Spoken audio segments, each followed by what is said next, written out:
Cette audition s'inscrit évidemment pleinement dans l'actualité, puisque votre groupe a récemment fait parler de lui avec votre proposition de geler le prix d'une baguette de pain à 29 centimes pendant 4 mois. On en reparlera, vous voyez, les réactions nombreuses. Et je dois dire que notre invitation est antérieure à cette annonce.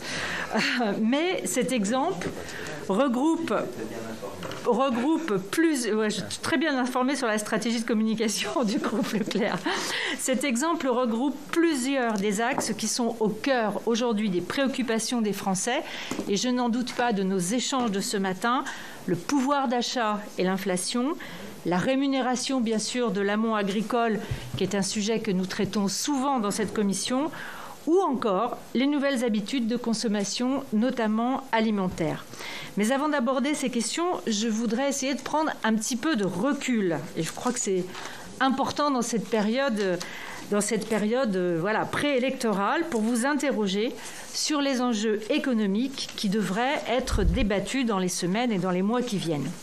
Je rappelle rapidement que les centres Leclerc, ce sont 726 magasins, si mon comptage est bon hier soir, peut-être y en a-t-il plus ou moins ce matin, 85 à l'international, 140 000 collaborateurs en France, et surtout 18,5 millions de foyers français qui fréquentent chaque année les centres Édouard Leclerc. En résumé, je pense que vous êtes un acteur économique central.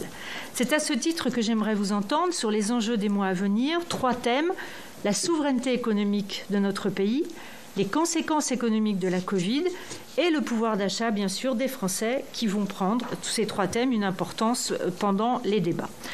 Quel est votre regard, Michel-Édouard Leclerc, sur ce concept de souveraineté économique qui, s'il est facilement appréhendable pour nous tous, pour l'industrie, l'est peut-être moins spontanément pour le commerce? En tant que dirigeant d'entreprise, quelles sont les réformes économiques dont la France aurait besoin, notamment pour développer les activités commerciales? Alors bien sûr, vous allez nous parler de réforme fiscale et notamment de la réforme des acteurs du numérique, mais identifiez-vous d'autres freins, d'autres obstacles à la pérennité d'un commerce qui se transforme? Un commerce en dur qui se transforme. S'agissant de la Covid, depuis le début de la crise, la grande distribution fait l'objet de beaucoup d'attention, dans un sens comme dans un autre, mais notamment pour louer sa réactivité. Lors du premier confinement, cette crise sanitaire puis économique affecte-t-elle toujours votre activité? Et bien sûr, si oui, comment? Au niveau mondial, la crise a également des conséquences qui est liée à l'approvisionnement des produits, à la flambée des coûts du transport. Qu'en est-il pour les centres Leclerc? Cela s'est-il traduit par une hausse des prix, par des ruptures de stock? On nous avait annoncé un apocalypse des jouets en décembre. Il m'a semblé que le Père Noël avait trouvé quand même les voies et moyens de passer. Quelle a été votre politique en ce qui concerne les pénalités logistiques, qui sont un thème très cher à notre cœur ici, et particulièrement à Laurent Duplon, face aux industriels qui ont souffert de ces tensions mondiales? Vous craignez une inflation de 4%, elle est à 5,5% en Allemagne, à 6% aux États-Unis. Est-ce pour vous une inflation structurelle, conjoncturelle? Et surtout, quelles conséquences sur les salaires? Il y a des initiatives de négociation par branche qui sont aujourd'hui entamées, parce que le pouvoir d'achat, c'est bien sûr le prix auquel on achète les produits, mais c'est aussi la capacité à payer au travers de ces rémunérations qui est concernée. En ce qui concerne les prix, alors que nous avons adopté Egalim 2 il y a quelques mois maintenant, nous souhaiterions peut-être avoir un premier bilan partiel, bien évidemment, puisque les négociations vont continuer jusqu'au 28 février, de son application, particulièrement chez vous. Le maillon agricole pourra-t-il espérer une meilleure rémunération à l'issue de ces négociations? Votre groupe, c'est son ADN, met souvent en avant la faiblesse des prix qu'il pratique et sa défense du pouvoir d'achat des Français. Comment conciliez-vous cette demande répétée de nos agriculteurs de pouvoir vivre de leur travail? Car le risque de voir nos agriculteurs abandonner leur activité faute de rémunération décente est bien réel. De même que celui d'une scission de la société en deux, entre ceux qui peuvent manger français en acceptant d'en payer le prix et ceux condamnés à se nourrir avec des produits importés qui ne respectent pas toujours nos normes très élevées. Comment appréhendez-vous ces risques? Enfin, et je vais terminer, un peu plus à long terme, nous savons que le modèle de la grande surface de périphérie souffre, bien qu'il soit, à mon avis, assez loin de l'épuisement total. Quelles sont les actions entreprises pour le réinventer? Comment suivre les nouvelles tendances de consommation? Et bien sûr, quelle est votre vision sur l'irruption des plateformes numériques gigantesques, y compris dans le domaine alimentaire?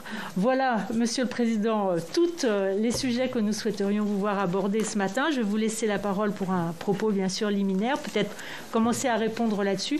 Et je ne doute pas que j'aurai plein de questions, et pas que sur la baguette, mais sur la baguette aussi sur moi.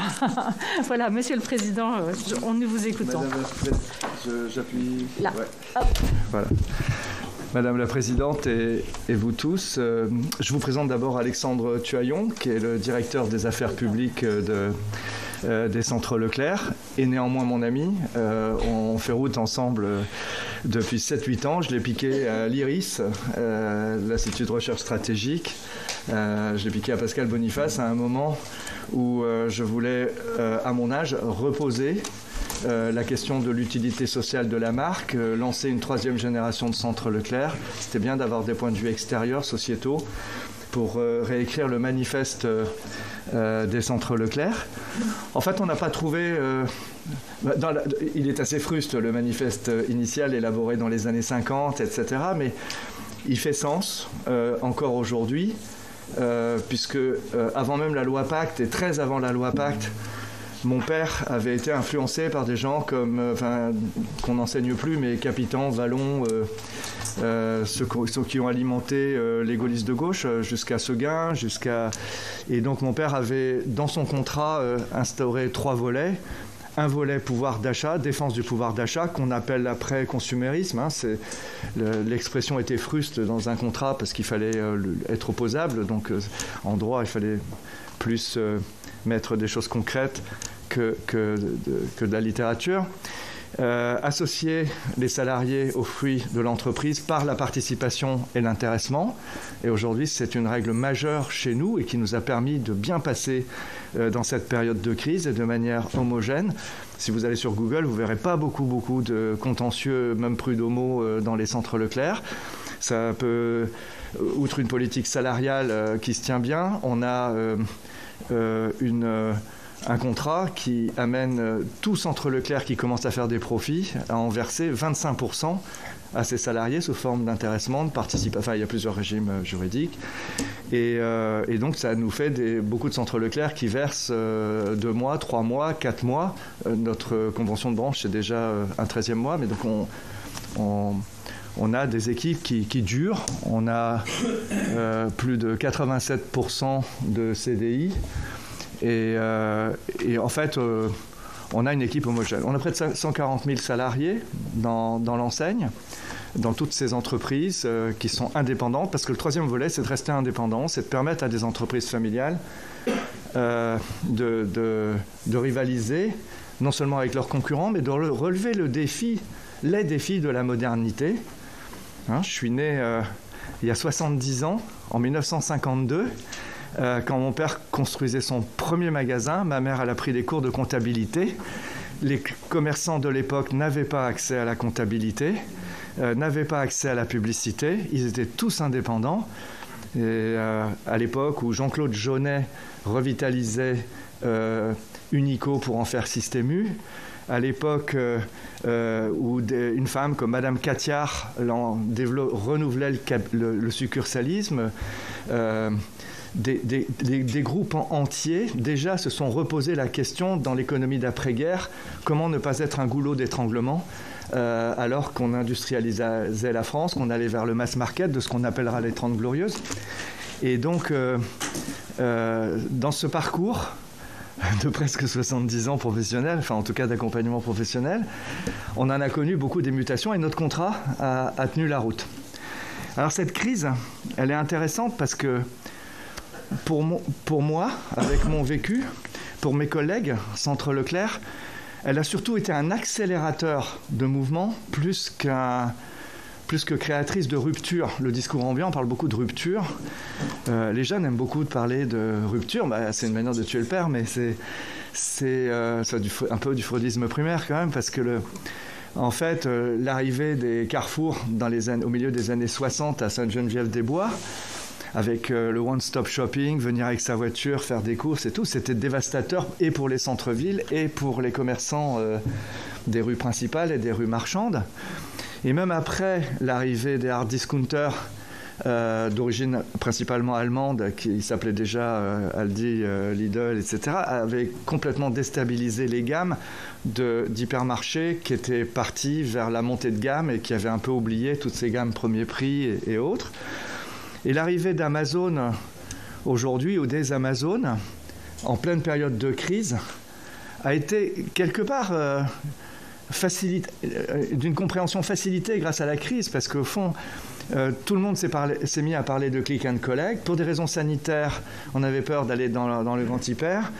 Et donc, sans aller jusqu'à la livraison à domicile, parce que monter jusqu'à l'appartement en crise sanitaire, ça pose d'autres problèmes, on a vu toute cette politique de plateforme, cette politique de relais qui a fait florager. Je ne sais pas combien il en restera dans 4-5 ans. Mais vous savez, dans les enseignes de distribution, il n'en reste pas beaucoup non plus que j'ai connues. Hein. Et il y avait des fleurons, hein, des rallyes, des continents, des mammouths, des Euromarchés. C'est pas si vieux que ça. Hein. Voilà. Donc je trouve, avec ce regard, si vous voulez bien, un regard d'acteur qui a connu plusieurs crises, plusieurs mutations, soit en accompagnement de ses parents, puis après... j'étais à la fac et journaliste et j'ai encore vu ces choses-là. Puis après, je suis rentré dans le mouvement et j'ai vécu et je l'ai développé, ce mouvement. Enfin, on est passé du magasin de Landerneau à premier distributeur français. C'est dans l'action, je pense que de cette action, on peut témoigner de la manière de gérer une crise et comment on en sort. Mais c'est aussi un formidable observatoire des comportements sociaux. Et... franchement, vous êtes tous engagés politiquement. Je ne sais pas, on parle d'élections primaires à 120 000, d'élections de participation à 150 000, 200 000 personnes pour choisir qui va. On a 18 500 000 clients qui viennent dans les centres Leclerc, et pas que, qui renseignent leur comportement. Et je vous assure que je puise là, avec mes collègues, une source d'information que je n'entends pas. Et j'ai l'air d'être quelquefois un gogo quand je la restitue, tellement il y a un écart entre ceux qui disent qu'ils sachent ou qui mesurent et les comportements. Hein. Et cette crise, finalement, elle a montré quoi ? Elle a montré que pendant la crise, on a fait n'importe quoi, on a mangé n'importe quoi. Hein. D'abord, on était parti avec la loi Egalim, avec les états généraux de l'alimentation sur quelque chose d'assez vertueux, qui pouvait tirer le renouvellement d'un système de production, de distribution. Mais pendant la crise, on a dit tout haut que c'était le bio qui avait marché. Non, c'est pas vrai. C'est le snacking qui l'a emporté. On avait dit qu'ayant les enfants à la maison, tout le monde ferait de la cuisine. Pipeau, hein, c'est pas vrai. On n'a jamais vendu autant de pâtes, autant de riz, autant de plats transformés, cuisinés industriels, etc. Des pizzas à gogo. Et autant de plastique qui ont été remis sur le vrac, etc., etc. Maintenant, ça s'est passé. Et quand même, la pédagogie de ça a réinstallé la préoccupation sanitaire ou à renforcer la préoccupation sanitaire dans la consommation des Français. Et donc, même s'il y a un palier, on parle beaucoup de paliers là aujourd'hui, mais s'il y a un palier sur la consommation du bio, faut dire aussi que c'est parti à 60% plus cher que le naturel, hein, donc les gens se posent des questions quand même sur le prix du bio, mais c'est cette évolution vers un modèle alimentaire plus vertueux pour l'environnement, moins impactant sur la santé, etc., ça fait son chemin. Et je pense que l'économie française, après avoir hésité, dans mon ouest français, là, on fait de la résistance granitique un peu, là, mais aujourd'hui, je pense que même s'il y a des débats encore qui traînent sur le bien-être animal, sur la castration des porcs, sur la génération qui arrive, là, elle va investir. Elle va investir là-dedans pour proposer une autre offre, et des boîtes comme LDC, toutes les grandes marques aujourd'hui, au début c'est des niches, au début c'est du greenwashing, et puis en fait quand ça marche, ça devient une vraie stratégie. Et si ce n'est pas nous qui y allons, ce sont nos enfants qui nous y poussent. Donc ça, c'est une première leçon de cette crise. La transformation du modèle alimentaire français vers moins de sucre, moins de sel, plus vertueux, et je ne vais pas développer, mais c'est en marche. Et les résistances sont c'est en marche, pardon, oui. Ouais. Attention, il y a quelques on soit au jour du sacre aujourd'hui, on va faire attention. C'est dommage qu'on peut bien juste maintenant. Ça avance, on va dire. Qu'est-ce que je peux trouver pour les Républicains et les socialistes? Dites-moi, quelle est la phrase? Pas que, on a ici une grande variété politique. Ah oui, mais j'adore la littérature, moi. Sur l'autre sujet, donc, alors peut-être... Alors, toujours sur la consommation, l'autre sujet, à l'intérieur de ce sujet, c'est la prise de conscience d'une dépendance économique sur ce qu'on mange. Enfin, le souverainisme, c'est peut-être une expression qui n'est pas très populaire, en fait. Quand bien même on la voit sur des drapeaux, mais cette idée du local, de la relocalisation, cette idée du circuit court, cette idée, alors elle était déjà très forte, on fait semblant de la découvrir aujourd'hui, mais même du temps de mes parents et de Jean-Pierre Leroy d'Intermarché, c'était déjà, les AMAP existaient, enfin ça ne s'appelait pas comme ça, mais ça ne prend pas une grande part aujourd'hui dans le système de distribution, mais c'est quelque chose que les distributeurs reproposent de construire à travers des filières. Ce qui ne sera pas sans poser d'autres problèmes, parce que finalement, ça vient moins des producteurs eux-mêmes que des distributeurs. Rappelez-vous que les filières de Carrefour, elles datent d'il y a 30 ans. Et à l'époque, on leur avait fait le procès de vouloir faire main basse sur l'agriculture. Et donc... mais en même temps, c'est ce qu'on nous demande aujourd'hui. On nous demande de driver une meilleure production en lui assurant débouchés, contrats à long terme, etc. Donc il y aura un dossier dans le dossier, mais c'est quand même quelque chose de très fort aujourd'hui, la relocalisation, qu'on trouve sur les problématiques de l'alimentation, mais qu'on trouve, le masque que je pose, que je porte, il vient du groupe Lemoine, du côté de Villedieu-les-Poêles ou quelque part par là. Il n'arrive pas encore à faire le prix chinois, hein, c'est 2 fois le prix chinois, mais c'est que 2 fois le prix chinois. Donc, sur les autotests, il y a une filière qui se met en place. Sur beaucoup de choses, même dans l'industrie automobile, Dimeo, Renault cherche à faire une usine de batterie en France, enfin, etc. Ça, c'est un deuxième sujet de la crise. Un deuxième effet positif de la crise, cette prise de conscience. Et même, elle nous a tous surpris. La réaction de Bruno Le Maire, l'expression de Bruno Le Maire dans le refus lapidaire de laisser Bernard Arnault vendre ses parts de Carrefour à Couche-Tard, ça a surpris tout le monde. Mais dans la réalité, il a dit un truc vrai, quoi. On est dans une période de reconquête de notre souveraineté. La distribution, jusqu'ici, était considérée comme un vecteur intermédiaire de cette problématique. Et en fait, on s'aperçoit que quand on a une distribution forte et qu'elle joue le jeu, elle est le driver de cette relocalisation. Et donc, nous en avons pris aussi, nous, conscience à travers des expressions comme ça. Et ça, c'est une deuxième leçon de la crise. Nous avons aujourd'hui près de 18 000, Leclerc a près de 18 000 contrats d'alliances locales avec des producteurs. C'est beaucoup de politique. C'est de la politique partagée avec les élus locaux, avec les chambres de commerce locales, etc.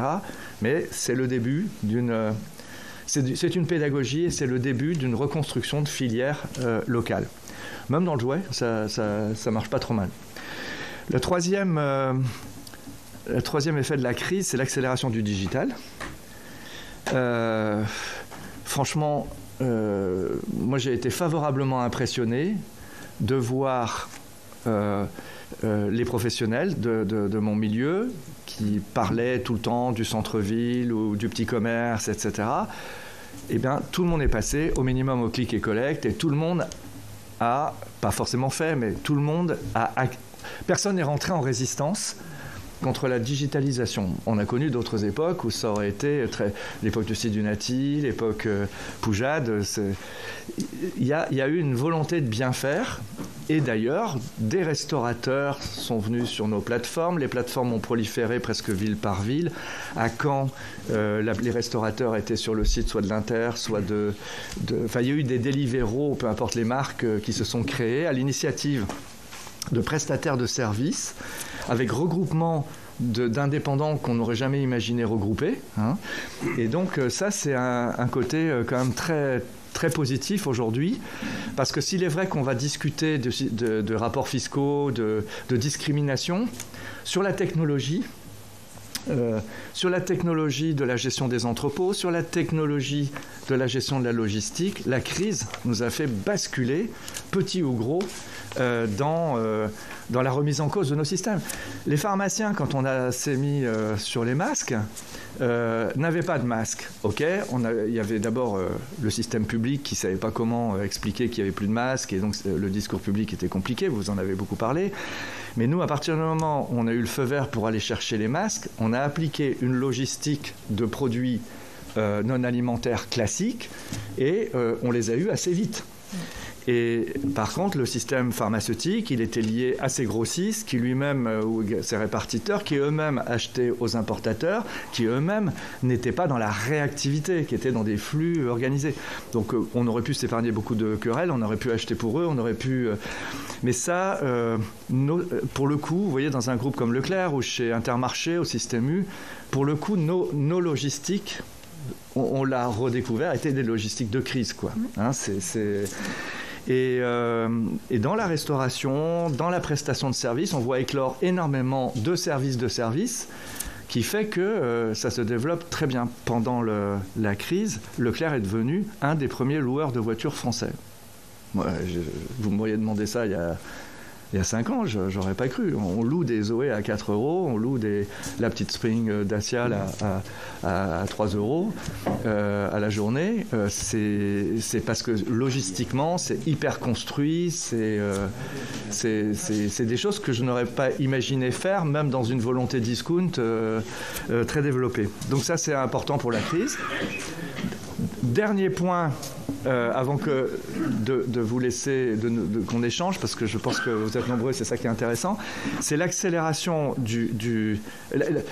c'est la vétusté de nos modèles hiérarchiques managériaux classiques par rapport à la nécessité d'être, comme ils disent, en mode agile. Entre télétravail, entre délégation équipe, gestion déléguée à une cellule de crise. On a fait 3 cellules de crise, les centres locaux ont fait 3 cellules de crise différentes pendant cette crise. On a appris à redevenir agile. Moi, j'en fais pas partie, hein. Je ne me suis pas mis du tout dans la chaîne exécutive pour ne pas parer les décisions d'une pseudo-vertu de la marque, etc. Il fallait que tout ça aille sur objet, sur objectif.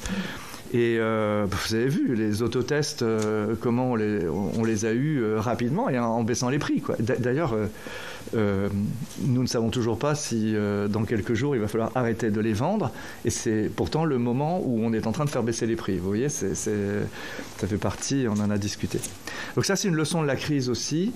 Entre avoir des salariés 3 à 4 jours en télétravail dans les sièges ou dans les services administratifs, ça a des avantages, ça cause des problèmes, ça pose des problèmes dans les familles, ça cause des problèmes au travail, ça cause des problèmes de visibilité. Mais c'est un enseignement de la crise.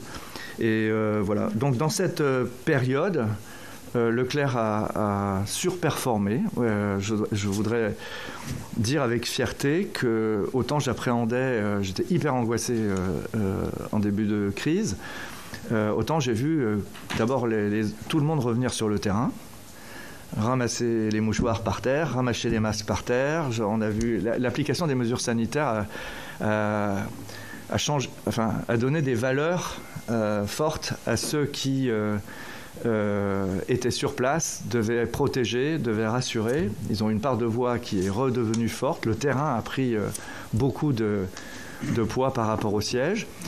Et puis la réactivité commerciale, oui, on a fait plus de 3,5% de croissance l'année dernière. on est sur un trend de croissance identique, malgré des magasins redécoupés avec des secteurs essentiels, non essentiels, toutes ces histoires-là. On n'a pas eu de cluster, je devrais dire ça en premier. On n'a pas eu de cluster. Et donc, de cette crise, je pense que de l'observatoire d'où je suis, je pense qu'il faut retenir toutes ces expériences positives qui devraient nous permettre, là, maintenant, de gagner la bataille de la sortie de crise. Parce que je vous le confirme, on est dans une croissance soutenue. La consommation tire la croissance, puisqu'on a quelques problèmes à l'export, mais la croissance tient son rang. Et la menace qui pèse sur cette croissance, c'est le retour à l'inflation. L'emploi, on a quand même des bons indicateurs qui sortent. Les faillites, il n'y en a pas eu tant que ça. On sait le prix du quoi qu'il en coûte, on sait, mais ça a marché. Enfin, nous sommes associés, Leclerc, avec les Italiens du groupe Coop Italia, donc on connaît assez bien ce qui se passe en Italie. On est associés avec le groupe Rewe Allemagne, ils sont présents dans 13 pays européens allant jusqu'à la Russie. Et on est associé à l'achat, mais aussi en développement de systèmes nouveaux, avec le groupe Delhaize, Ahold Delhaize, qui est 40% Pays-Bas, Belgique, mais aussi États-Unis. On a cet observatoire. On peut vous dire que dans la gestion de cette crise, au-delà de tout ce qu'on a critiqué, ce pourquoi on a râlé, j'ose dire, je ne suis pas en campagne électorale, je ne me présente pas, j'ose dire que l'État, Bercy m'a impressionné par sa souplesse, par sa présence, et ça a été, toute notre filière agroalimentaire a été très bien drivée. Alors évidemment, ça veut dire quoi? Ça veut dire aussi un retour de l'État très fort, quelquefois de manière autoritaire. Alors quelquefois c'est pour sanctionner, mais d'une manière générale, l'État était à l'écoute de petites et grandes entreprises. Et je trouve qu'on sort avec un modèle français qui n'est pas si mal que ça, d'un État qui revient, mais en même temps d'un dialogue qui fonctionne pas mal. J'ai fait trop long? Non. Bon. Non, vous n'avez pas fait assez long d'ailleurs, parce que j'aurais bien aimé vous entendre sur inflation structurelle ou conjoncturelle. Ouais. Voilà, mais je suis sûre qu'il y aura des questions là-dessus. Et j'apporterai juste un petit bémol à ce que vous venez de dire sur la félicité au gouvernement, qui est que hier, on a quand même appris qu'on avait le record absolu de faillite en ce début d'année. Donc il y a quand même un petit sujet dans la pérennité. Voilà, ouais. Maintenant qu'on a passé la période où on a bien aidé les entreprises et on a dans cette assemblée accompagné ce mouvement, on a évidemment des inquiétudes un peu pour la suite. Alors, il y a de très très nombreuses questions, donc je vais vous demander à tous d'être le plus concis possible, parce que sinon, on peut faire une question et une réponse. Moi, je ne sais pas retenir 3 questions et répondre à 3 questions. Ça, je suis un peu étonnée. Alors, je vous propose un compromis à 3. Pour mon vieil âge. Non, vous avez une forte agilité. Je vous propose 3 questions et ensuite les réponses. Je déteste ça. Ouais. Vous détestez ça? Ah bah ouais, parce que du coup, on répond que c'est pas spontané, quoi. Tu vois. Bon, alors on va faire comme vous voulez, Michel-Édouard Leclerc, mais alors je vous donnerai 2 minutes pour répondre. Oui. Voilà la contrepartie à la spontanéité. On va commencer par Monsieur le Président de la délégation aux entreprises, auteur d'un rapport sur l'évolution du commerce, Serge Babary. Oui, merci Madame la Présidente. Il est là-bas. Merci Madame la Présidente. Monsieur Leclerc, bonjour. Je ne vais pas spécifiquement parler et vous interroger sur l'évolution du commerce, la révolution du commerce. Vous en avez dit un mot et ce n'est pas tellement le sujet ce matin. Le sujet, c'est la sortie de crise Covid. Et dans les points qui ont été annoncés par notre présidente sur l'inflation, les conséquences du Covid, est apparu le terme de souveraineté économique, vous l'avez repris d'ailleurs. Et je voulais plutôt vous interroger sur ce sujet-là. Parce que, évidemment, nous pensons, à notre niveau, aux PME dans nos territoires et à leur sort en termes de possibilités de développement au regard de la désindustrialisation de notre territoire. Ça apparaît dans les chiffres du déficit commercial. On est à 70 milliards sur 2021, c'est considérable. Et les éléments qui peuvent être mis en avant, vous les avez cités d'ailleurs, et on voit apparaître le rôle de la grande distribution, un rôle positif dans cet élément-là, et j'aimerais bien que vous puissiez nous les préciser.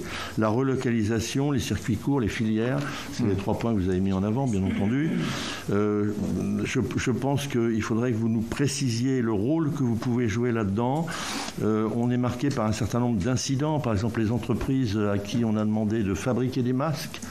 Les appels d'offres publics continuent à acheter des masques chinois à cause de la différence de coût que vous avez évoquée. Donc on a des gens qui ont investi, qui ont été flexibles, réactifs et qui finalement ne tirent pas profit de leur activité. Bon, c'est sur ces plans-là que je souhaiterais avoir des précisions de votre part, le rôle de groupe Leclerc. Merci Serge. Alors, la conscience, l'urgence et l'obligation de faire est inscrite dans le cahier des charges de notre groupement. Et donc, notre comité stratégique, qui regroupe les 16 présidents de régions français, plus les 4 présidents de pays dans lesquels on est implanté, parce qu'ils ont le même problème au Portugal, ils ont le même problème en Espagne. On a donné dans les lettres de mission de chaque groupe de marché de trouver tout le temps un pourcentage minimum de produits français sur les segments à construire. Et donc, on avance de manière très prosaïque, très pragmatique, masques, jouets. Et donc, la sélection, à Noël, on avait pas mal de marques françaises. On ne s'est pas trop occupé du prix, je vais vous dire. Et en fait, au fur et à mesure, on prend contact avec chaque filière, on regarde qu'est-ce qu'il y a comme offre française. Et je pense qu'il y a des synergies, il y a des alliances objectives, comme aurait dit feu M. Marchais à une époque, pour reconstruire des filières françaises. Mais monsieur, si vous êtes d'accord, c'est bien un travail à 15 ans, c'est pas un travail à...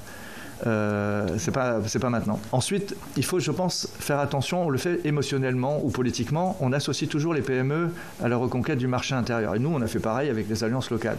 Mais dans la réalité rationnelle, c'est le mass market qui pose problème. C'est le mass market qui fait que c'est des entreprises de grande taille qui vont chercher en Chine, qui sont organisées, etc. Et donc... là, c'est des séries plus longues. Et cette crise, je pense, fait prendre conscience pas mal à nos amis, par exemple, du Choletec, avaient tout délocalisé leur textile à une époque. Elle fait prendre conscience aux Vosgiens et aux Jurassiens qu'il fallait garder un tissu industriel, la plasturgie et tout ça. Alors, ils ont à gérer aussi la loi climatique, mais je pense qu'on est... Je pense qu'on est dans le... la réponse, c'est prégnant. Le breton que je suis veut qu'on régionalise. Très bien, merci. Alors je fais le gendarme. Hein. Oui. Voilà. Je ferai le gendarme aussi avec Laurent Duplon, qui, comme les autres, a 2 minutes. Laurent Duplon, à droite. Merci Madame la Présidente. Je vais essayer d'optimiser ces 2 minutes. Monsieur Michel-Édouard Leclerc, j'aurais pu dire de vous que vous êtes un très bon communicant, que vous savez actionner les coups de com' comme personne, et en particulier la baguette à 29 centimes, que vous vous présentez comme le chevalier blanc du consommateur. tout en faisant savamment oublier que vous vous enrichissez, puisque dernièrement, et c'était un article qui vient de paraître, vous vous êtes enrichi sur 2021 de près de 75 millions d'euros, augmentant votre rémunération de plus de 40 millions d'euros par rapport à 2020. Je reprends juste ce qui est donner écrit les 2 minutes de Fabien dans les Gay, différents si tu veux. articles. Il n'en reste pas moins vrai, Monsieur Leclerc, que vous avez quand même une capacité particulière à contourner les lois. Vous le faites à travers votre centrale européenne Leclerc, qui refuse de se référer au droit français et continue de demander de la déflation sur les matières agricoles. Même si parfois vous acceptez de le faire, donc cette prise en compte de la loi Egalim concernant les matières agricoles, vous faites exactement ce qu'il faut pour compenser toute augmentation que vous payez par une diminution que vous appliquez sur les différents produits de consommation courante non alimentaire. Vous appliquez un véritable jeu de dupes sur les pénalités, puisque ces pénalités aujourd'hui sont encadrées par la loi Egalim 2. Il semblerait, comme en bon communicant, que vous ayez été le meilleur pendant la crise, c'est-à-dire celui qui demande le moins de pénalités, mais comme chasser le naturel y revient au galop, vous vous êtes extrêmement bien appliqué à appliquer la totalité des pénalités après la crise, de façon à regagner tout ce que vous aviez perdu au départ. Continuez de plus belle en modifiant les pénalités par un terme nouveau qui s'appelle pour vous indemnité logistique. Vous continuez de pratiquer des déductions d'office sur les factures de façon totalement arbitraire. La question. Vous pénalisez, vous appliquez des pénalités sur les commandes. Non mais il faut l'entendre ça. Vous appliquez des pénalités sur les commandes portant sur des produits annoncés en rupture par vos fournisseurs. Alors Monsieur Leclerc, ma question est simple.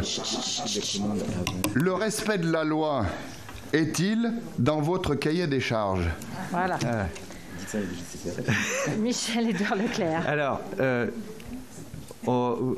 j'apprécie votre accueil et donc on va garder, malgré la crise, je vous propose de garder un ton bon enfant pour que chacun sorte la tête haute, parce que sinon, si c'est vu ça, on va dire que vous n'avez pas trop fait travailler vos collaborateurs et vos rapporteurs sur ce que vous dites, parce que je ne suis pas le Michel Leclerc dont vous parlez.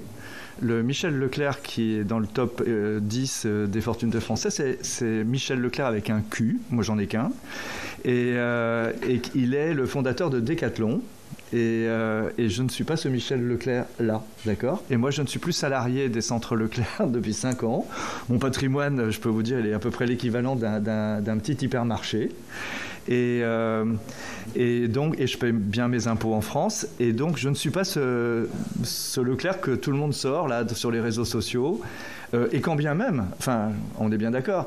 Mais non, ce n'est pas moi. Voilà. Donc, faut faire travailler autour de nous pour. Deuxième chose, non, nous n'avons pas. Donc, deuxième chose, c'est vrai que c'est nous n'avons pas abordé ces négociations commerciales en déflation. Nous sommes en inflation. J'arrête pas de le dire. Et d'ailleurs, je suis le premier à le dire. J'ai démarré peut-être un petit peu trop tôt. Personne ne me croyait, mais nous sommes sur une inflation quasiment de même type qu'en Allemagne. En Allemagne, les écarts sont plus grands parce qu'il y a eu un changement de taux de TVA. Mais surtout, le gouvernement français a réussi à enlever de l'indice des prix l'impact de la hausse du prix de l'énergie, de l'électricité et du gaz en les bloquant. En plus, l'INSEE les lisse, les pondère. Je n'ai pas dit les bidouilles, ils les présentent différemment qu'en Allemagne. Je vous dis qu'on est sur un trend d'inflation de 4%, ce qui est l'équivalent du 5,7% allemand, ce qui n'est pas l'équivalent du 6,1% aux États-Unis, mais on y est. Donc, nous ne sommes pas idiots. Nos propres factures d'électricité augmentent. Je ne sais pas l'impact des dernières lois de des dernières propositions de M. Le Maire. 8 milliards. Mais nous, on a une facture d'électricité dans les centres Leclerc qui augmente de 200 millions ou 250 millions. Donc nous aussi, on est en inflation. Tout le monde va être en inflation. Il y a des factures qui seront difficiles à renégocier. Toutes les factures amont, notamment de transport, parce qu'aucun de nos grands opérateurs ne pèse beaucoup par rapport aux grandes compagnies internationales qui ont les conteneurs et tout ça. Donc ça, on va s'encaisser ces hausses. Il y a les hausses de l'énergie industrielle, agriculture et autres. Il y a les hausses de matières premières. Et donc, je vous dis, on va vers une inflation de 4% que ne pourront pas absorber nos 18 millions de consommateurs de Leclerc. Donc, nous allons sculpter tout ça avec discernement avec les industriels. Il ne s'agit pas de dire que ça n'existe pas, mais on ne peut pas faire un mur d'augmentation de prix, là, le fin mars, juste après le salon de l'agriculture, au hasard. On ne peut pas faire ça. Et quand bien même ça plairait à la FNSEA, quand bien même ça plairait au lobby des industriels de l'ILEC, c'est jamais eux qui vont l'assumer, c'est dans nos magasins que ça va se passer.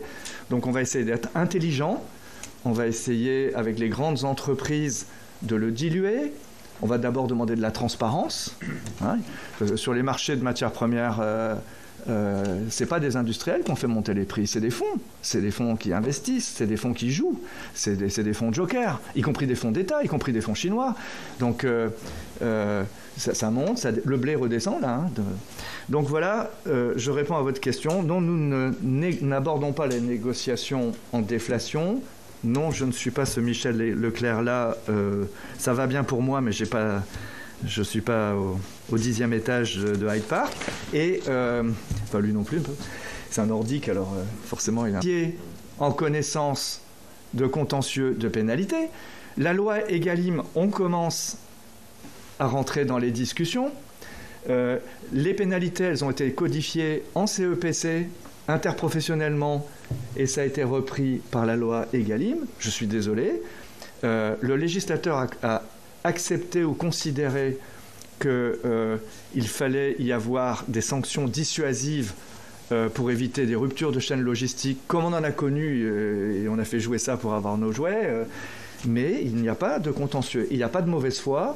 Et pour le moment, la négociation commerciale, il ne faut pas dramatiser, c'est compliqué. La loi Egalim est très compliquée. C'est le service juridique de chaque boîte qui va discuter. Mais on ne part pas dans l'agressivité. J'ai été trop long, pardon. C'est pas grave, je crois que c'était important. Daniel Grémillet, ensuite Sylviane Noël. Oui, merci Madame la Présidente. Monsieur le Président, je voudrais prolonger la question de Laurent Duplon. Je préside le groupe de suivi avec mes collègues du Sénat de l'application de la loi Egalim. Monsieur le Président, on partage ce que vous venez de dire. Mais la réalité, c'est ce qu'a dit notre Présidente. Le bouleversement entre la fin 2021 et le début 2022.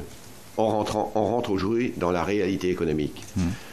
Vous avez cité votre propre exemple d'augmentation des énergies pour le groupe Leclerc.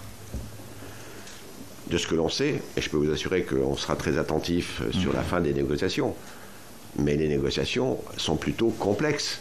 Ouais. Et aujourd'hui, non mais, vous hochez la tête. Il faut qu'on soit cohérent avec le discours. Vous parlez de local, vous parlez de vos 18 millions de clients du groupe Leclerc. Mais leur intérêt aussi, c'est que l'économie de notre pays soit en cohérence aussi. Sinon, ça ne marche pas. Si ça consiste à faire écrouler effectivement notre économie, ça ne marche pas. Donc je voudrais vous entendre sur effectivement ces hausses tarifaires qui sont nécessaires. Il y a la part incompressible, non négociable de la matière agricole, mais les entreprises sont, comme vous, confrontées à des éléments extérieurs qu'elles ne maîtrisent absolument pas. Et c'est pour ça que je dis on rentre dans la réalité. La bulle est en train un peu d'exploser. La réalité économique. Oui. Et de la capacité du pouvoir d'achat aussi de nos consommateurs sur lesquels il faut être attentif. Donc ma question est simple. Où en êtes-vous dans cette acceptation ou pas de l'augmentation tarifaire, de l'incompressible et de la vie économique des entreprises? Deuxième question qui en découle, c'est comment imaginez-vous qu'on va pouvoir garder en France la capacité de produire, y compris pour les 30% de Français qui ont un pouvoir d'achat très faible.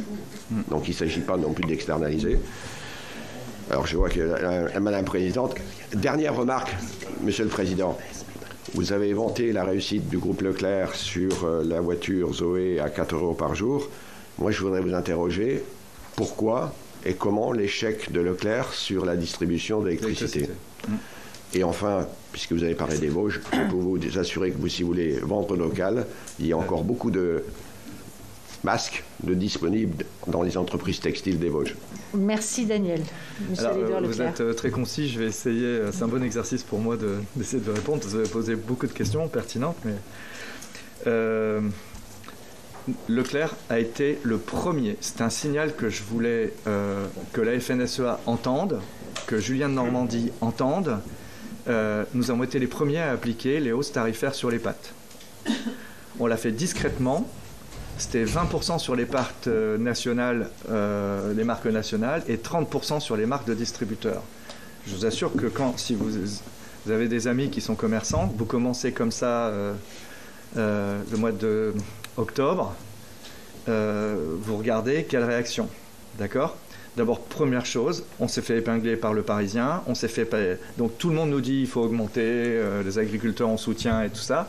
On applique la hausse tarifaire qui, elle sortait de Egalim 1, on n'était pas dans Egalim 2, on s'est fait ramasser. D'accord ?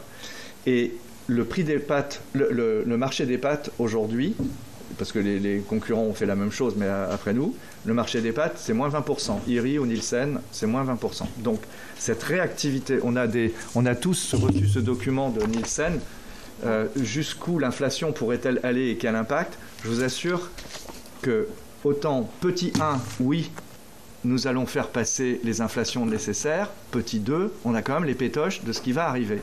Et on devrait ensemble se poser la question de savoir jusqu'où et comment il faut le faire pour ne pas casser la croissance. Exactement. Je crois qu'on pose les bonnes questions, hein, d'accord ? Voilà. Alors, je vais vous donner deux autres chiffres qui mériteraient d'être affinés. Aujourd'hui, on a reçu à peu près toutes les demandes de hausse tarifaire. Les centres Leclerc dans les différentes centrales d'achat, et puis il y a des systèmes, on achète local, on achète national. Si on fait l'analyse cumulée, on a 25% de notre chiffre d'affaires qui est impacté par une hausse moyenne de 6% sur l'alimentaire, et on a un autre 25% de chiffre d'affaires impacté par les hausses dues aux produits non alimentaires, et c'est 7%. C'est des demandes. Ce sont des demandes.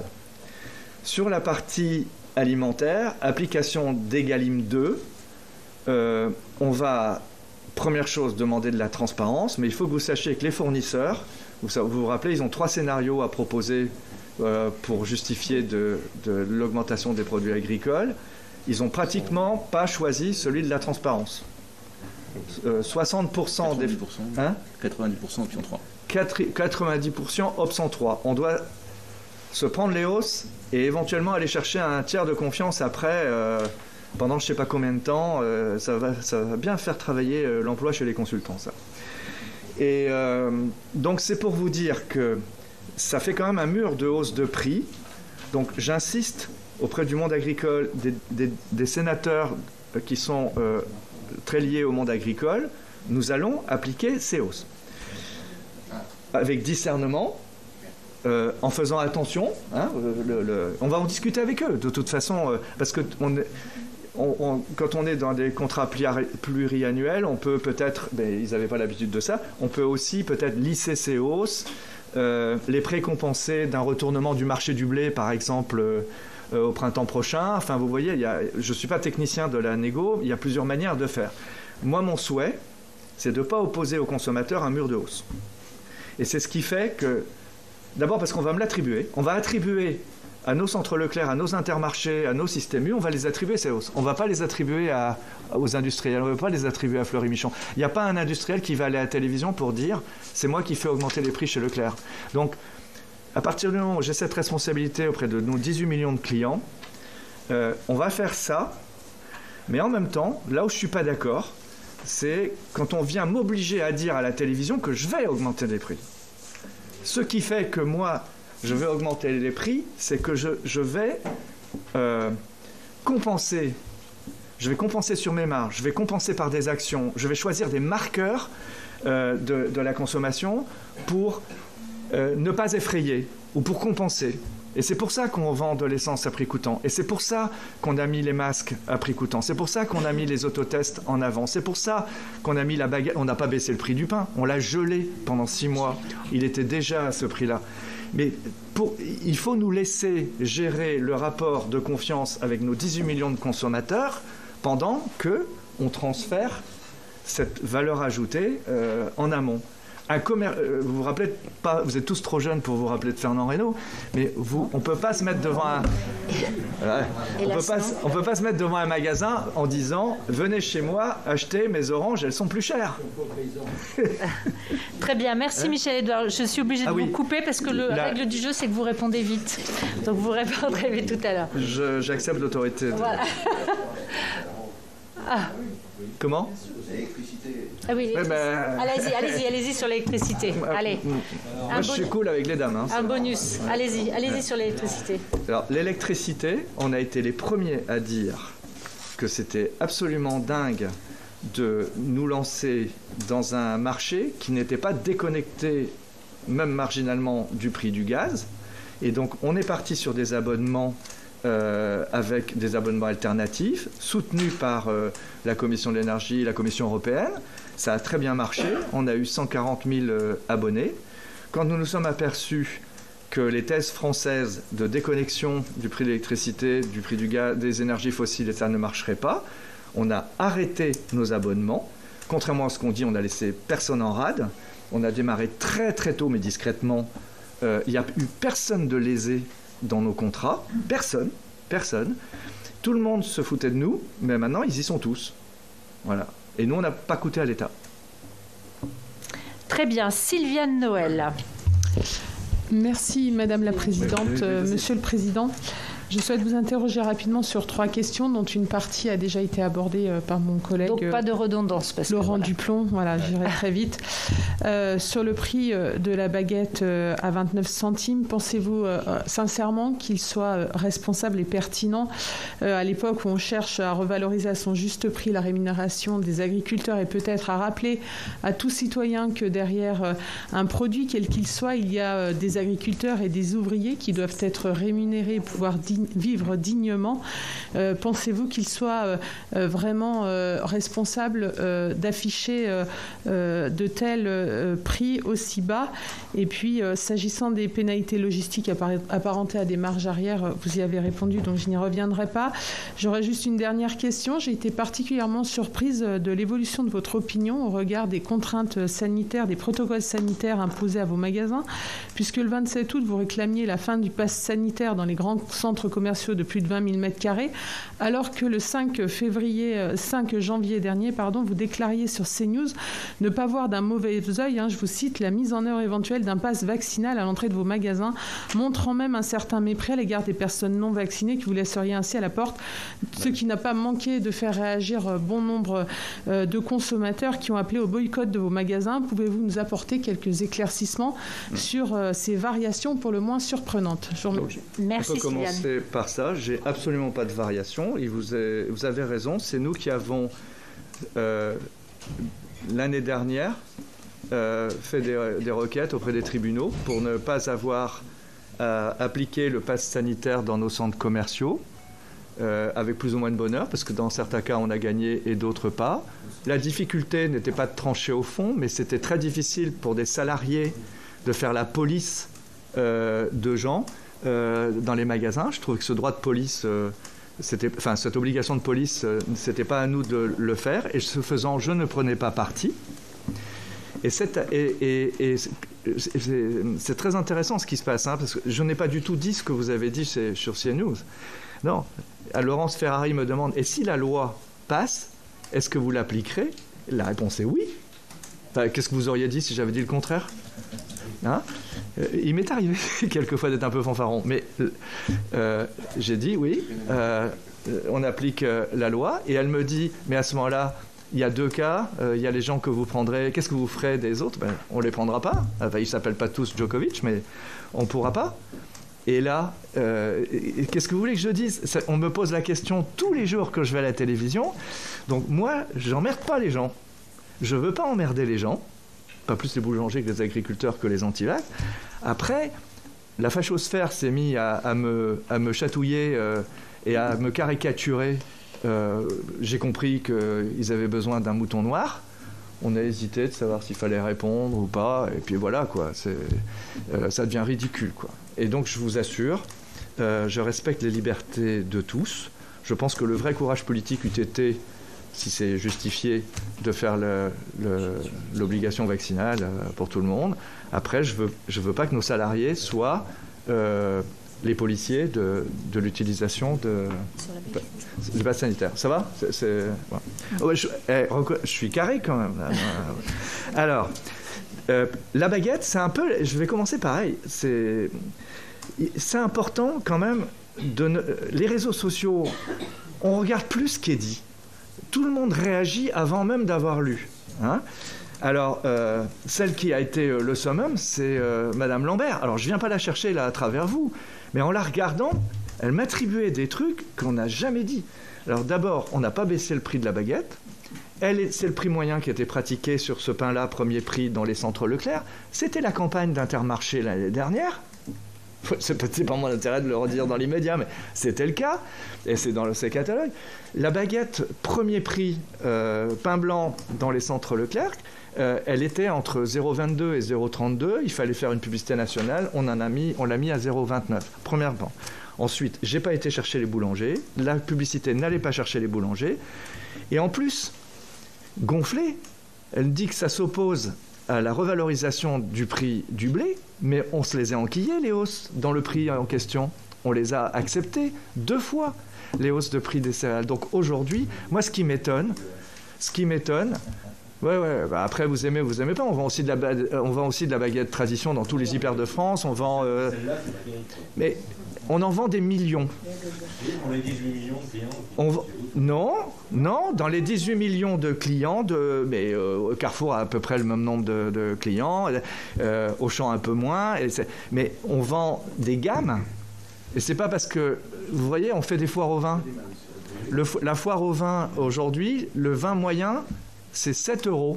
Et pourtant, tout le monde voit les grands crus autour. S'il vous plaît, moi, ce que ça m'a impressionné, c'est d'abord la réactivité de la classe politique comme ça. Pas de coup de téléphone, rien. C'est dégueulasse, c'est pas bien et tout. Ils ne se renseignent même pas. Alors, la FNSEA.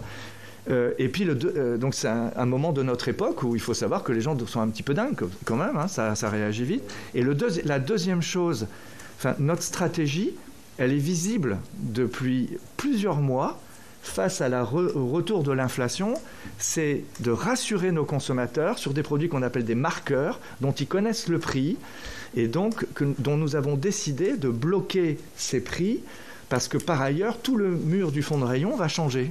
Voilà. Et donc, moi, je suis fier de ça.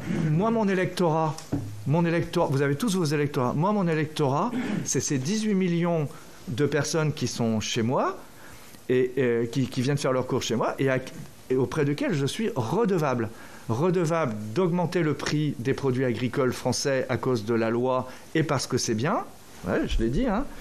Mais après, il faut me laisser ne pas faire paniquer Landerneau, quoi.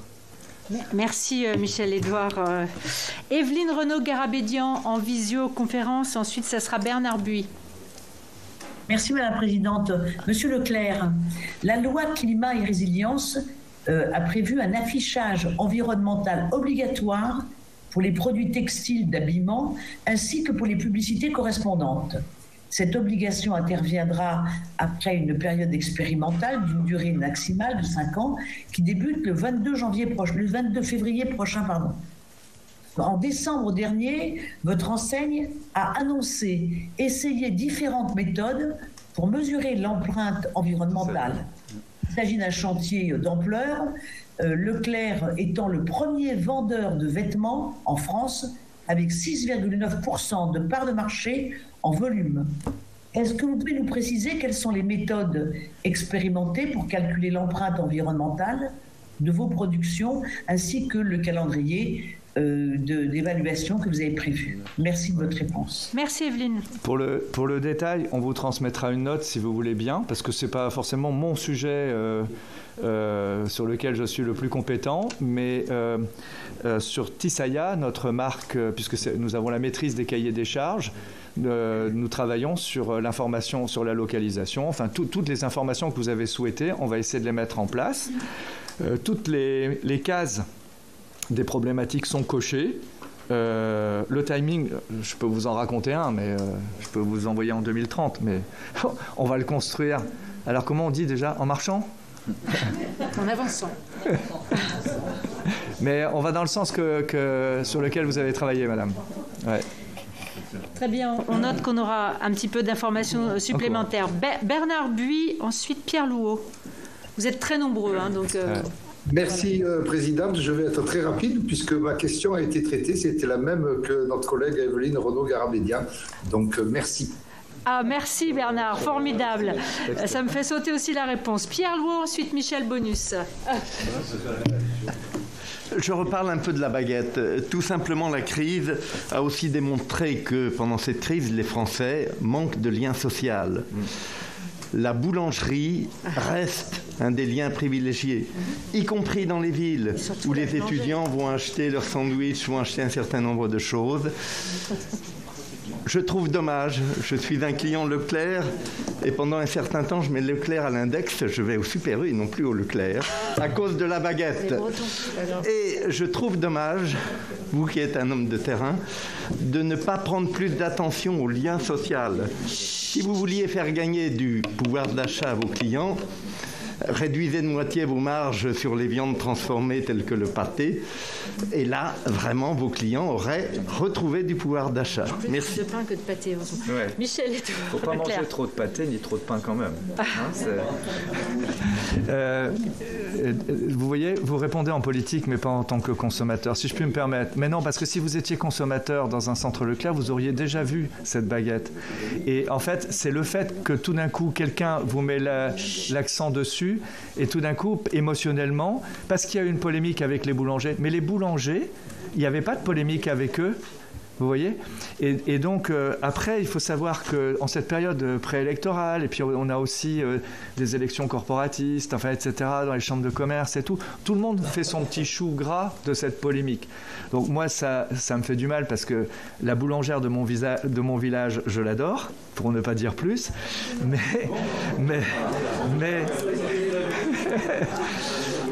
mais je trouve que notre mission sociale, notre mission sociale, vous savez, les premiers clients de nos magasins sont souvent les agriculteurs. Hein, et je vais rajouter une information sur la baguette. 30% de variation du prix du blé ne fait qu'un impact de 1 centime sur la baguette.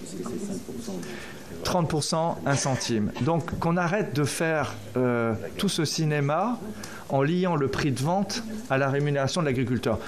J'ajouterais que s'il y a des agriculteurs à défendre aujourd'hui, je les verrais plutôt du côté porcin, où dans la production porcine, le cours aujourd'hui est compliqué, il rame. 1,24 par là, c'est compliqué, même s'il faut rajouter 0,16 de qualification, etc. Ça, c'est un vrai sujet. Un sujet de groupe, un sujet interprofessionnel. Et puis entre nous, j'aimerais bien que vous le vérifiez, mais je ne pense pas que les céréaliers, dans l'histoire, ils aient beaucoup été à plaindre. Je ne pense pas qu'ils ont eu leur coût de production.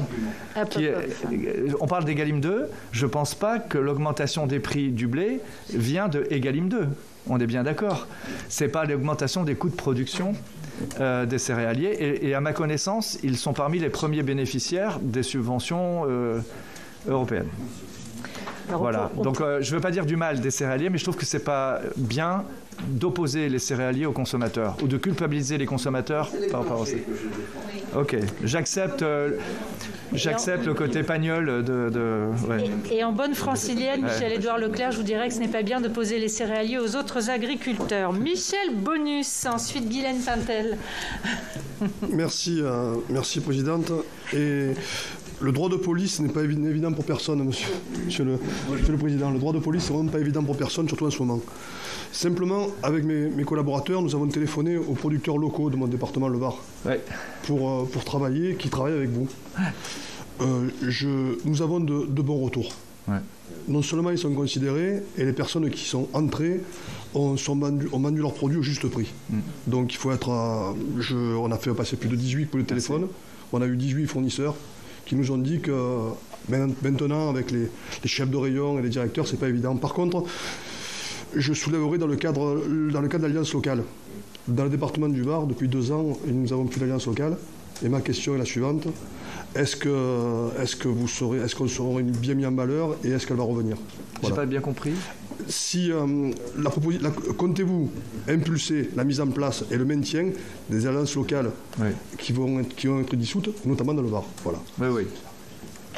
Voilà, c'est ma question. On va les maintenir. En tous les cas, les 18 entreprises qui travaillent avec, entre parenthèses, Leclerc de hier, qui est quand même important, je n'ai pas une qui m'a dit du mal, et au contraire, ils travaillent maintenant avec vous et c'est positif. Je milite beaucoup pour le développement des alliances locales et si vous avez besoin de relais, si vous entendez des choses... Après, je ne vous cache pas que... Je peux faire le médiateur. Oui. Ouais. Ah ben, une parenthèse qui me rassure. Très bien, merci beaucoup. Merci Michel. Guylaine Pantel, et ensuite Franck Montaugé. Non, merci Madame la Présidente, mais je vais faire comme Bernard Buis. Ma question a été posée, donc j'ai entendu les réponses de Monsieur Leclerc, donc voilà. Elle concernait la loi Egalim 2, donc merci. Bon, c'était sur Egalim 2. Merci voilà. Guylaine. Franck Montaugé, donc, et ensuite Patrick Chaise. Oui, j'avais une question comme notre collègue qui a été posée par Laurent Duplon et Daniel Grémillet en particulier, donc je ne reviens pas dessus. Je salue quand même la conversion de Laurent Duplon à un progressisme que je souhaite durable. Et si effectivement il devait durer, nous on est ouverts et on peut peut-être envisager de t'intégrer. Voilà. Oui, mais je crains que Laurent Duplon préfère les blondes aux brunes, mais enfin bon, c'est un autre sujet. D'accord. Trêve de plaisanterie. Monsieur Leclerc, merci pour votre exposé et vos réponses. Je voudrais revenir sur le marché de l'électricité auquel vous vous êtes intéressé, que vous avez évoqué, dont vous êtes sorti. On y reviendra, hein. Voilà, donc je vais y venir moi aussi. Je ne pense pas qu'on puisse dire, comme vous l'avez exprimé, que ça n'a rien coûté à l'État. Je pense que cette affaire-là va coûter très cher à l'État. Pas spécifiquement votre sortie du marché de manière générale et en partie, ça vous concerne évidemment. Je ne pense pas qu'on puisse se désengager de cette affaire-là comme ça. Au-delà de cette remarque, vous êtes un fin analyste des marchés de la consommation. J'aurais aimé vous entendre sur l'analyse, le regard que vous portez sur le fonctionnement du marché de l'électricité, des marchés de l'électricité qui dysfonctionnent, hein, c'est le moins qu'on puisse dire à l'heure actuelle. Voilà, quelle est votre analyse de cela et aurez-vous des propositions à faire dans l'intérêt du consommateur et également de la souveraineté énergétique nationale? Merci Franck. Techniquement, c'est un marché qu'on a commencé à regarder d'abord, dans les carburants, on est devenu le deuxième distributeur de carburant en France.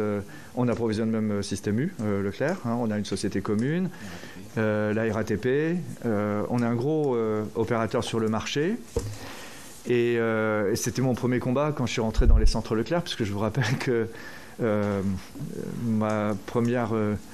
la manière dont j'ai été connu, c'est Leclerc contre l'État français pour faire sauter l'interdiction de rabais sur les carburants à la Cour de justice européenne.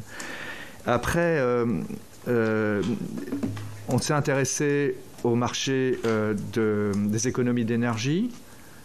Par le système des pénalités, on est aussi, et de rachat de pénalités, on est un des plus gros racheteurs de certificats d'énergie. Donc on s'intéresse à l'ensemble du marché écologique et énergie de demain. Sur l'électricité, franchement, je voulais, et nous voulions, c'est un centre Leclerc de Nantes qui prenait le dossier en main, on voulait distribuer de l'électricité verte, et pas simplement du faussement vert. Et on s'est rendu compte que l'électricité verte, que l'électricité, le prix ne pouvait pas être décorrélé de l'ensemble du marché de l'électricité. Ça a achevé de me convaincre que pour le moment, il fallait faire plus de géopolitique que de macroéconomie. Et tant qu'on n'a pas, au niveau européen, déterminé les règles de fonctionnement et de fixation de prix, on ne peut pas lancer des opérateurs privés alternatifs, ça n'a pas de sens. Enfin, c'est vrai que ça va coûter 18 milliards. Alors peut-être que ça fera aussi un indice de prix un peu moindre avant les élections, mais c'est clair, c'est ce que disait M. Robin dans les pages saumon du Figaro hier. Nous, avec nos techniciens, on a vraiment des gens, des collaborateurs excellents qui viennent de Eni, qui viennent de... En fait, on ne sait pas faire en l'absence de règles sur un marché. Et donc, on n'est plus dans l'économie de marché, on n'est pas non plus dans une économie interventionniste claire, on est dans un jeu géopolitique non maîtrisé. Et c'est pour ça que les questions de, si ce n'est de souverainisme, c'est des questions qu'on discute à l'IRIS aussi. Ça ne sert à rien de prétendre ouvrir un marché si on ne maîtrise pas ni un morceau d'offre ni un morceau de demande, quoi. Donc vous êtes pour une réforme du marché de l'électricité ? Oui, qui ne peut être qu'européenne. Qui ne peut être qu'européenne. Merci beaucoup. Patrick Chaise, ensuite Daniel Salmon. Oui, Madame la Présidente, merci. Monsieur Leclerc, donc, merci pour vos propos. Vous avez été très, très large dans votre présentation. Et notamment, vous avez donné des chiffres en disant que finalement nos candidats aux élections présidentielles étaient choisis par une centaine de mille personnes, que vous finalement c'était 18 millions. On ne se compare pas à outre mesure. 18 millions, non mais quand même, 18 millions de personnes qui vous parlaient. Qu'est-ce qu'ils vous disent, ces gens-là? Ça, je peux vous dire. Deuxième petite question qui revient sur justement vos ventes après coûtant, donc le carburant, le pain, donc vous augmentez dans cette direction-là et pourtant votre progression est là, les résultats sont aussi là, vous êtes en bonne santé financière. C'est quoi votre secret? Alors, je vais vous donner c'est objectif. Après, les situations dans lesquelles sont les personnes. Sur cette histoire de la baguette, comme avant sur l'histoire des carburants, quand on nous disait « il baisse de 3 centimes, il était déjà quasi à prix coûtant », sur tous les indicateurs que nous avons de réaction de la clientèle, nous n'avons que du positif. Même sur mes réseaux sociaux, je montrais tout à l'heure à Alexandre, j'ai à peu près 1 million d'abonnés partagés LinkedIn, je peux les croiser, c'est 1 million d'abonnés consolidés, et c'est il n'y a que du positif. Alors qu'autour de moi, à la télévision, les corporations, des élus, des ministres nous disent que c'est pas bien. Donc c'est là où je me dis, je ne suis pas idiot, je ne veux pas faire du populisme, vous voyez, mais je me dis quand même qu'il y a une déconnexion. Enfin, les gens ne savent pas le prix des choses, quoi. Enfin, les gens qui parlent ne savent pas le prix des choses. Et en fait, aujourd'hui, les premiers prix dans les hypermarchés sont revenus à la lumière de la crise. J'aurais peut-être dû insister là-dessus tout à l'heure dans mon exposé. Et donc les pâtes premier prix, les produits d'entretien. Mais, de toute façon, vous avez vu l'année dernière, le président de la République a proposé au Crous pour les étudiants un menu à 1 euro. Nous avons fait ça aussi, une publicité sur les menus à 1 euro. Ça vous dit le prix des intrants. Ça vous dit le prix auquel les gens achètent les intrants. Quand on parle de kits hygiène, on a investi sur des kits hygiène, personne n'en parle. Bon, les hommes en plus savent pas trop en parler, mais des kits menstruels, des kits d'hygiène pour les femmes, tout le monde parle des marques et tout ça, mais dans les foyers français, outre un machisme primaire, des complications pour une adolescente dans une famille qui n'est pas si libre que ça, vous vous rendez compte que de vendre à 2,25 € un truc qui pouvait être vendu 6 € en pharmacie, que ça le fait, c'est pas pour taper sur les femmes, c'est juste ça. Donc aujourd'hui, les Français sont très sensibles au prix. Leur préoccupation essentielle, c'est le pouvoir d'achat. La santé, c'est bien sûr, mais ils le vivent. Puis c'est surjoué à la télé tous les soirs. Alors que le pouvoir d'achat, c'est vraiment la préoccupation des Français. Et ils comptent sur nous, mais vous prendriez le train avec moi, vous seriez étonnés d'entendre, on ne me parle que de ça. Et donc, moi, je dois y répondre. Je dois y répondre parce que, ne serait-ce que pour protéger d'abord les 140 000 salariés qui travaillent sous notre enseigne. Ensuite, regardez, quelles sont les enseignes de distribution aujourd'hui qui marchent en France? C'est Leclerc, Intermarché, Lidl, Aldi. Alors tout ce discours qui nous dit il faudrait augmenter les prix, qu'ils aillent monter leur commerce et qu'ils nous montrent comment ils font. Vous voyez? En fait, moi, je pense qu'on peut apporter ça. On peut apporter cette revalorisation du monde agricole à travers des enseignes où les gens ont confiance, justement, que ces hausses de prix sont argumentées. Et puis, il faut le faire avec le tempo du pouvoir d'achat des gens. Ça, c'est vraiment essentiel. Et ça, tout à l'heure, vous me rappellerez, j'ai une proposition. Allez-y. Bon. En fait, vous m'avez demandé tout à l'heure inflation durable ou pas durable. C'est sûr qu'il y a une inflation pas durable post-Covid qui tenait compte de la perturbation des circuits des transports pendant la période du Covid. Celle-là, elle monte, je ne sais plus comment ils disent à la BCE, là, elle va arriver sur un palier et elle va descendre. Je ne sais pas jusqu'où elle va descendre. Mais toute la nouvelle économie, transition énergétique, transition écologique, transition alimentaire, on dit transition, mais nouveau modèle, tout ça, ça va coûter plus cher. Tout va coûter plus cher, pour 3 raisons. La première, c'est que le fait qu'on y aille fait qu'on tire un trait sur nos anciennes usines de montage, sur nos anciennes usines, sur nos anciennes pratiques. Elles n'ont pas fini d'être amorties, donc c'est un coût. En plus, l'usine de montage de Flins, il faut aussi la recycler. C'est 10 ans de coût. D'accord? Le marché du recyclage n'est pas forcément rémunérateur. Non. Donc déjà, la fin avant terme de l'ancienne économie fait qu'on a un coût durable pour longtemps. Attali dit c'est décennal. Et on l'aime pas, mais ça fait sens, je pense. Et de l'autre côté, la nouvelle économie n'a pas encore son marché. Parce qu'on ne sait pas la réactivité des consommateurs sur des niveaux de prix très élevés. On achètera tous l'Apple 15, vous voyez ce que je veux dire, l'iPhone machin, etc. Mais dans nos 18 millions de clients, là, qui ont un salaire médian de l'ordre de 1850 à 1860 euros, je crois qu'il n'y aura pas le marché de la nouvelle économie avant 10 ans. Alors autant les Chinois, les Indiens, c'est pour ça qu'il faut faire de la géopolitique, ils ont les capacités un peu autoritaires, c'est un euphémisme, de faire amortir très vite une nouvelle voiture, un nouveau train, un nouveau système d'équipement. Autant sur le seul marché français, on ne va pas trouver capacité à amortir très vite la voiture électrique et tous les nouveaux équipements à hydrogène, etc. Donc je pense qu'on rentre dans un système d'inflation durable. Je ne fais pas jouer les Cassandres. En plus, nous appelons à rentrer dans ce nouveau système. Mais voilà, le rôle de l'État, et c'est ce que nous avons écrit tous les deux dans le petit livre qui s'appelait Les Essentiels de la République, l'État est de retour, l'État accompagnateur est de retour, ça va coûter des sous, puisqu'à défaut de trouver des clients prêts à payer, ça va coûter des sous.